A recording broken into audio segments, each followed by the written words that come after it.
Hello दोस्तों, नमस्कार। सभी को जय हिंद, जय भारत, वंदे मातरम। कैसे हैं आप सभी? उम्मीद करता हूं आप लोग बिल्कुल स्वस्थ होंगे, मस्त होंगे और मज़े में होंगे। जैसा कि आप सभी को पता है, अभी एग्ज़ाम का समय चल रहा है, यानी 22 मार्च अब कोई ज़्यादा दूर नहीं है। तो ऐसे में आपके air force, Y group, X group सभी एग्ज़ाम्स होने हैं। वाई ग्रुप के लिए कई बच्चों की ये समस्या रहती है कि सर जीके में कितना पढ़े। जीके में वाई ग्रुप के सर सवाल आते हैं, 6 या 7 क्वेश्चन आते हैं और या 8 आ सकते हैं, लेकिन इतना बड़ा लंबा चौड़ा सिलेबस कैसे पढ़े? पूरी हिस्ट्री पढ़े, पूरी ज्योग्राफी पढ़े, पूरी पॉलिटी पढ़े, स्टैटिक पढ़े, करंट जीके पढ़े। उसमें भी ध्यान रखो आप लोग कौन कौन से टॉपिक पढ़े विश्व के संदर्भ में, भारत के संदर्भ में। तो वो जो आपकी पीड़ा है, वो जो कुंठा है, उन्हीं कमेंट को मद्देनजर रखते हुए ये शानदार वीडियो मैंने जो है आपके लिए बनाया है। आप इस वीडियो को अंत तक अवश्य देखिएगा। इस वीडियो से आपको बहुत ज्यादा फायदा होने वाला है।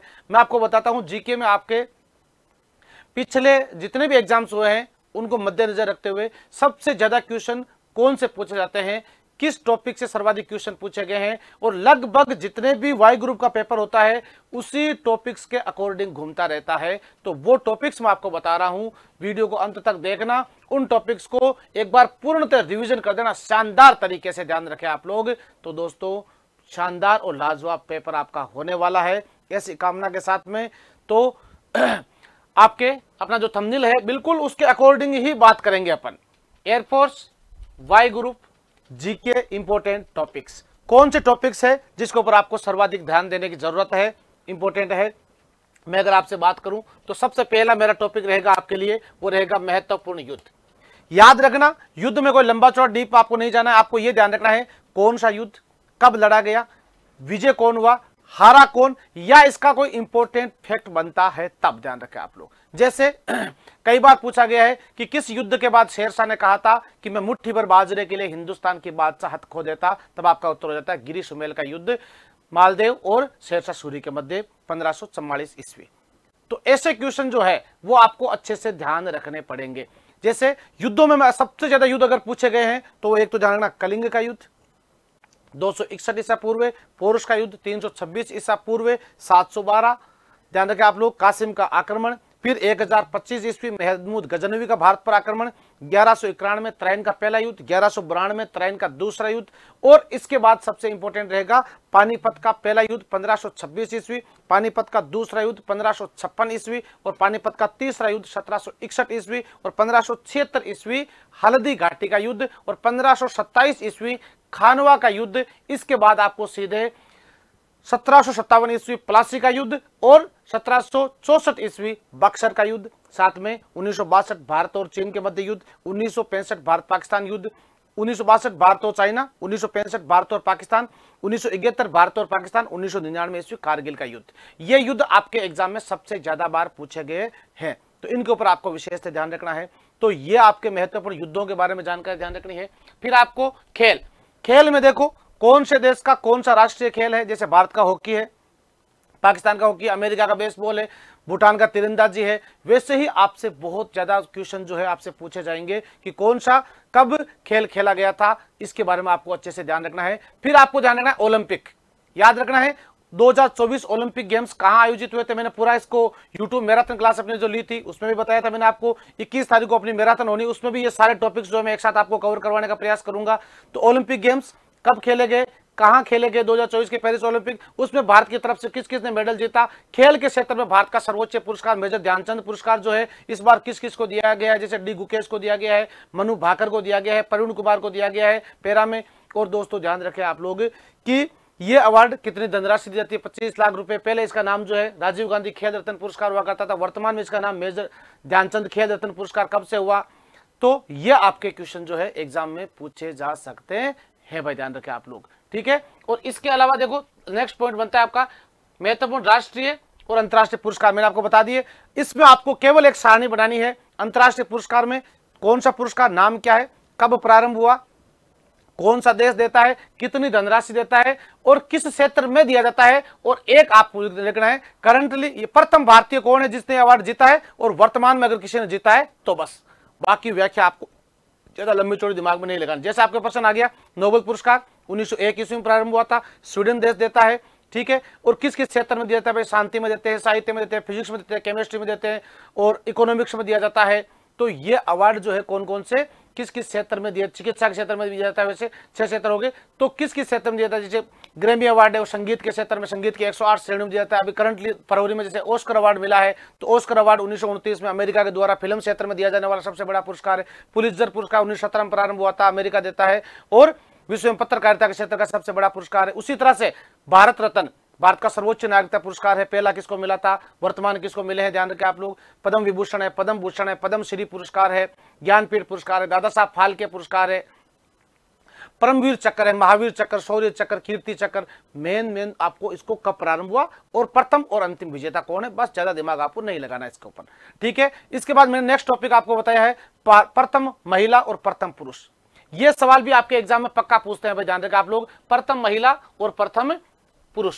प्रथम महिला मतलब भारत की प्रथम महिला प्रधानमंत्री कौन हुई थी, इंदिरा गांधी हुई थी। राष्ट्रपति कौन हुई थी, प्रतिभा पाटिल हुई थी। प्रथम महिला सीएम कौन हुई थी, सुचेता कृपलानी हुई थी। प्रथम महिला गवर्नर कौन हुई थी, सरोजिनी नायडू हुई थी। कांग्रेस की प्रथम महिला अध्यक्ष एनी बेसेंट हुई थी। कांग्रेस की प्रथम भारतीय महिला अध्यक्ष सरोजिनी नायडू हुई थी। इस टाइप से बहुत सारे आंकड़े इसके अंदर बनते हैं। प्रथम महिला आईएएस कौन है, आईपीएस कौन है, ये सारे पॉइंट्स आपको अच्छे से ध्यान रखने हैं। फिर प्रथम पुरुषों में जैसे प्रश्न आगे आपके, बंगाल का पहला गवर्नर जो है रॉबर्ट क्लाइव बना था, ठीक है। भारत का पहला गवर्नर जनरल जो है लॉर्ड विलियम बेंटिंग बना था। भारत का प्रथम वायसराय लॉर्ड कैनिंग बना था, ध्यान रखो आप लोग। तो ये आपको पुरुष। प्रथम प्रधानमंत्री जो है पंडित जवाहरलाल नेहरू। प्रथम शिक्षा मंत्री मौलाना अबुल कलाम आजाद हुए थे। प्रथम उप प्रधानमंत्री सरदार वल्लभ भाई पटेल साहब हुए थे। तो इस टाइप से ये क्वेश्चन जो है आपको ध्यान रखना है। फिर महत्वपूर्ण पुस्तकें करंटली, एक तो जैसे मोदी के द्वारा लिखी गई पुस्तकें कई बार एग्जाम में आपके रिपीट हो रही है बार बार, जैसे वांग मेहता है, भावी साक्षी है, एग्जाम वॉरियर्स है, ये सभी पुस्तकें ध्यान रखना है। इसके अलावा दोस्तों आपको ध्यान रखना है कि मोदी सरकार की जो योजना है वो भी आपसे एग्जाम में पूछ जा सकती है। और पुस्तकों में सबसे ज्यादा या तो पूछेंगे आपसे प्राचीन, और या पूछते हैं बिल्कुल नहीं, बीच की पुस्तकों में सबसे ज्यादा रिवीजन रिपीट जो हुई है, ध्यान रखें आप लोग, वो हुई है अकबरनामा पुस्तक, जो किसके द्वारा लिखी गई है, जो अबुल फजल के द्वारा लिखी गई पुस्तक है। आईने अकबरी या अकबरनामा एक ही बात है, ध्यान रखो आप लोग। तुजुके जहांगीरी जहांगीर के द्वारा लिखी गई है, ध्यान रखो। हुमायूंनामा गुलबदन बेगम के द्वारा लिखी गई है। उसी तरह से पुस्तकें जो मैंने आपको स्टैटिक जीके जो पढ़ाया था उसके अंदर भी मैंने आपको पूरी पुस्तकों के बारे में बताया है, जो आपके लिए बहुत इंपॉर्टेंट साबित होगी। फिर सबसे मोस्ट और इंपॉर्टेंट टॉपिक में से एक है भाई जैन धर्म और बौद्ध धर्म। देखो वाई ग्रुप का फेवरेट क्वेश्चन आपको बता देता हूं कि चंद्रगुप्त मौर्य ने कौन सा धर्म अपनाया था, जैन धर्म, और उसने अपना अंतिम समय कहां बिताया था, श्रावण बेलगोला। ये वाई ग्रुप का फेवरेट क्वेश्चन लगभग पूछा जाता है। कहां पर है, कर्नाटक में, जहां पर 298 ईसा पूर्व में संथारा प्रथा से चंद्रगुप्त मौर्य की मृत्यु हो जाती है। कई बार रिपीट हुआ है क्वेश्चन। जैन धर्म के बारे में, जैन धर्म के संस्थापक कौन है, वास्तविक संस्थापक कौन है, इसके महावीर स्वामी जी का जन्म कब हुआ था, ज्ञान की प्राप्ति कब हुई थी, कितने वर्ष में गृह त्याग किया था, जैन धर्म के त्रिरत्न कौन से हैं, बौद्ध धर्म के त्रिरत्न कौन से हैं, जैन धर्म के ग्रंथ किस भाषा में लिखे, बौद्ध धर्म के ग्रंथ, ये पूरी डिटेल मैंने आपको जैन धर्म और बौद्ध धर्म में एकदम शानदार तरीके से पढ़ाई हुई भी है। आप एक बार अच्छे से रिवीजन भी कर लीजिएगा। यूट्यूब पर भी मैं आपको जो अपना वन शॉट सेशन होना है उसमें भी, और मैराथन में जो है जैन धर्म बौद्ध धर्म के बारे में बताऊंगा, तो आप लोग इसके साथ अवश्य जुड़िएगा, ध्यान रखें आप लोग। फिर महत्वपूर्ण दिवस, देखो दिवस बाकी सारे याद हो या नहीं हो, ध्यान रखें आप लोग, आपको इतना दिवस जरूर ध्यान रखना है कि जैसे एक तो मोदी सरकार के द्वारा शुरू किए गए महत्वपूर्ण दिवस कौन कौन से हैं, क्योंकि करंटली इससे ज्यादा क्वेश्चन। 23 अगस्त जो है राष्ट्रीय अंतरिक्ष दिवस के रूप में, 26 दिसंबर जो है वीर बाल दिवस के रूप में गुरु गोविंद सिंह जी के पुत्र जोरावर सिंह और फतेह सिंह की याद में, या फिर मैं आपको कहूं 7 अगस्त को भाला फेंक दिवस के रूप में, 21 जून को जो है योग दिवस के रूप में मनाया जाता है, या दोस्तों मोदी सरकार के द्वारा शुरू किए गए 23 जनवरी जो है पराक्रम दिवस, सुभाष चंद्र बोस जी की जयंती, 31 अक्टूबर सरदार वल्लभ भाई पटेल साहब की जयंती राष्ट्रीय एकता दिवस के रूप में मनाया जाता है। या करंटली जैसे अपना एग्जाम मार्च में है, तो मार्च से पहले फरवरी, मार्च और अप्रैल के जितने भी दिवस है वो आपको याद कर लेना है, ठीक है।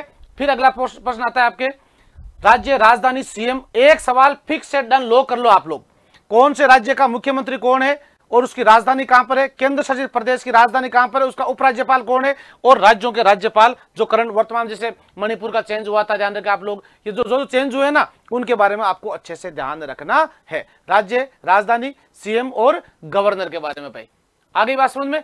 फिर आपको ध्यान रखना है अगला पॉइंट, तो मैं बात करूंगा प्रमुख आंदोलन भाई, कौन सा, यानी गांधी जी के आंदोलन जरूर ध्यान रखना। जैसे चंपारण कब हुआ था, 1917 में, 1918 में अहमदाबाद मिल, 1918 में खेड़ा आंदोलन, 1919 में जो है जैसे आपके जलियांवाला बाग हत्याकांड की घटना घटित हुई थी। रोलेट एक्ट इस समय आया था। 20 में गांधी जी का असहयोग आंदोलन हुआ था। 22 में चोरा चोरी कांड हुआ था।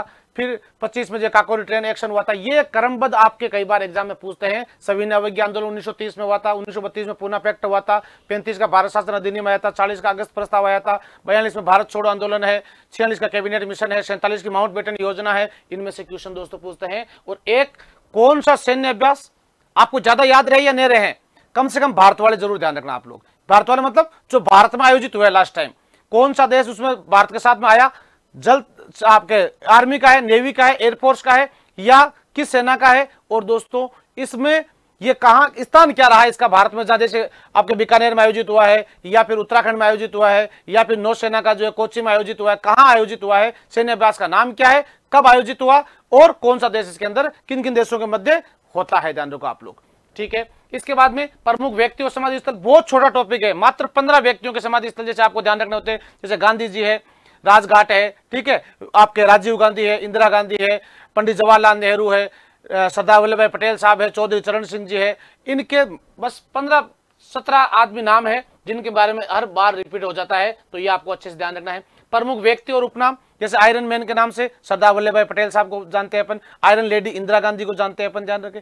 और उसी तरह से किस व्यक्ति को अपन किस नाम से जानते हैं उसका क्वेश्चन भी आपके एग्जाम में आता है। तो इसके क्वेश्चन को भी एक बार आप लोग रिपीट करोगे, रिविजन करोगे अच्छे से, एक बार पढ़ लो, नहीं भूलोगे आप लोग, विश्वास रखें आप इस बात का।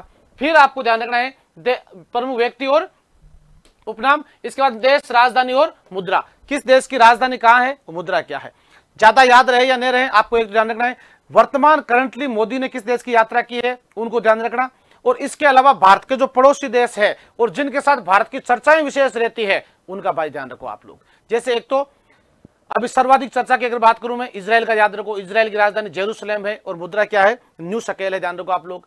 या फिर मैं आपको कहूं यूक्रेन, यूक्रेन की राजधानी कीव है और मुद्रा जो है रिविना है। और रूस की मास्को है और रूबल है, ध्यान रखें। अमेरिका है, इनके पता ही है वैसे, अमेरिका वाशिंगटन और डॉलर। और भारत के जो पड़ोसी देश है जैसे बांग्लादेश की ढाका और टका है। और एक जापान की बहुत बार पूछते हैं भाई, जापान टोक्यो, और ध्यान रखें येन जो है मुद्रा है यहाँ की, ध्यान रखो आप लोग। तो ऐसे क्वेश्चन दोस्तों बहुत बार रिपीट हुए हुए क्वेश्चन है और इनको अगर आप लोग गलत कर दोगे तो बड़ी समस्या खड़ी हो जाएगी। और दोस्तों ध्यान रखें कि अभी इन टॉपिक्स को अगर आप लोग अच्छे से कवर कर लेते हो तो वाई ग्रुप में जीके का बेड़ा आप लोग अच्छे से पार कर सकते हैं, ध्यान रखें भाई आप लोग। और दोस्तों साथ में ही अभी रंगोत्सव का पर्व है आपके साथ में उत्कर्ष जो है मना रहा है, और इससे होली हंगामा में बहुत ही शानदार, बहुत ही लाजवाब एक ऑफर भी आपके लिए आया हुआ है। तो दोस्तों होली हंगामा ऑफर, और लेकिन ध्यान रहे ये ऑफर कब तक वैलिड है आपके लिए, 9 मार्च से लेकर के 22 मार्च तक ही है। ध्यान रहे उत्कर्ष डिफेंस एकेडमी के सभी ऑनलाइन कोर्सेज पर मिल रहा है आपको अप टू 90% तक का डिस्काउंट। साथ में जिन्होंने पहले देखो, ध्यान रखो आप लोग, आर्मी की भी वैकेंसी आ रही है, नहीं ध्यान रखें आप लोग, एयरफोर्स का आपका एग्जाम है, टेस्ट सीरीज भी उत्कर्ष ऐप में अवेलेबल है। इसके अलावा आपके जो भी आप एनडीए की तैयारी करते हो, किसी भी डिफेंस के सेक्टर में तैयारी करते हो, नेवी की, आर्मी की, एयरफोर्स की, तो उन सब के लिए एक ही रामबाण है, उत्कर्ष। तो दोस्तों ध्यान रखें, अगर आपने पहले से कोर्स ले रखा है तो आपको 10% एक्स्ट्रा डिस्काउंट भी यहां मिल सकता है, जिसके लिए आपको कूपन कोड यूज करना पड़ेगा। होली है भाई, होली है, बुरा न मानो, होली है। और याद रखें इस बार उत्कर्ष आपको दे रहा है अप टू 100% कैशबैक। याद रखना, आप जब ऑनलाइन कोर्स खरीदेंगे, जितने रुपए का आपका कोर्स हुआ है, खरीदा है आपने, उसका पूरा का पूरा रिटर्न भी आपके पास आ सकता है, 20% भी आ सकता है, 50% भी आ सकता है, 70% भी आ सकता है। सारा आपके अकाउंट में जो रिफंड जो है वो भी आ सकता है। और वो रिफंड जो आएगा वो आपके आ जाएगा आपके मोबाइल, आपके खाते में, cashback credit with in 5 to 7 days after purchase. यानी आपने कोर्स खरीदा है उसके 5-7 दिन के अंदर आपके अकाउंट में जो है वो वापस ट्रांसफर कर दिए जाएंगे, जितना आपको डिस्काउंट मिल रहा है। फिर ठीक है, अगला पॉइंट ध्यान रखें आप लोग, होली हंगामा ऑफर 9 से 22 मार्च जो चल रहा है, इसमें एयरफोर्स एक्स ग्रुप जो है फ्रॉम जोधपुर क्लासरूम, ध्यान रखना, प्राइम कोर्स आपको मिल रहा है दोस्तों। क्लासरूम वाला मतलब वास्तव में घर बैठे क्लास की ही फीलिंग आती है। मात्र आपको 2600 रुपए मिल रहा है, और स्टैंडर्ड कोर्स मिल रहा है मात्र आपको 2100 रुपए में। एयरफोर्स वाई ग्रुप बैच आपको फ्रॉम जोधपुर क्लासरूम मात्र 2400 रुपए मिल रहा है आपको प्राइम, और स्टैंडर्ड मिल रहा है आपको मात्र 1900 रुपए में दोस्तों। तो विलंब किस बात का, देरी किस बात की। Air force X and Y batch combo ध्यान रखें आप लोग, जो फ्रॉम जोधपुर क्लासरूम से मात्र 2900 रुपए में दोस्तों ऑफर में आपको मिल रहा है ये प्राइम कोर्स। और स्टैंडर्ड आपको मिल रहा है 15,000 में नहीं, मात्र 2400 रुपए में दोस्तों, ध्यान रखें। और इंडियन आर्मी न्यू वैकेंसी दोस्तों जल्द आपको देखने को मिल सकती है, आज भी मिल जाए, कल भी मिल जाए, बस नोटिफिकेशन जारी होने ही वाला है। और स्टैंडर्ड कोर्स आपको मिल रहा है मात्र दोस्तों 1000 रुपए में आर्मी का, जिसमें पूरा सिलेबस आपको शानदार तरीके से फ्रॉम जोधपुर क्लासरूम से बिल्कुल घर बैठे क्लास की फीलिंग आपको आएगी, ध्यान रखें आप लोग। लेकिन ये ऑफर रहेगा 9 से 22 मार्च तक ही।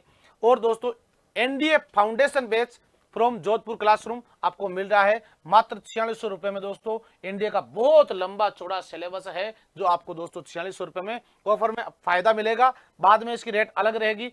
और स्टैंडर्ड कोर्स आपको मिल रहा है मात्र 41 रुपए में, 4100 रुपए में। प्राइम कोर्स जो है आपको एनडीए टारगेट 3600 रुपए में, और फाउंडेशन स्टैंडर्ड मिल रहा है आपको 3100 रुपए में। तो दोस्तों विलंब किस बात का, भारतीय सेना में अधिकारी बनने के सपने को आप लोग कीजिए साकार टीम उत्कर्ष के साथ में। उत्कर्ष ऐप के सभी ऑनलाइन टेस्ट सीरीज अपनी तैयारी को, एयरफोर्स वालों के लिए तो ये रामबाण रहेगी, ध्यान रखें आप लोग। अपनी तैयारी को अंतिम समय में परखने का सबसे सुनहरा अवसर यही होता है कि जितनी ज्यादा प्रैक्टिस की जाए। तो टेस्ट सीरीज पर भी आपको अप टू 90% तक का डिस्काउंट मिल रहा है, और 100% तक का कैशबैक आपको जो है मिलेगा। और दोस्तों अगर आपने पहले टेस्ट सीरीज ले रखी है तो दोस्तों बिल्कुल कूपन कोड आप होली यूज करके और 10% एक्स्ट्रा जो है डिस्काउंट है वो भी आप लोग प्राप्त कर सकते हैं। और ध्यान रहे defence test series all over test series अगर आप यूज करना चाहते हैं दोस्तों तो ध्यान रखें इसके लिए आपको मास्टर पास भी मिल रहा है, जिसमें डिफेंस की सभी टेस्ट सीरीज अपनी जो है वो आपके मोबाइल में अवेलेबल करवा दी जाएगी 6 मंथ की वैलिडिटी के साथ में मात्र 300 रुपए। और defence test series master pass 12th month के लिए आपको मात्र 400 रुपए में।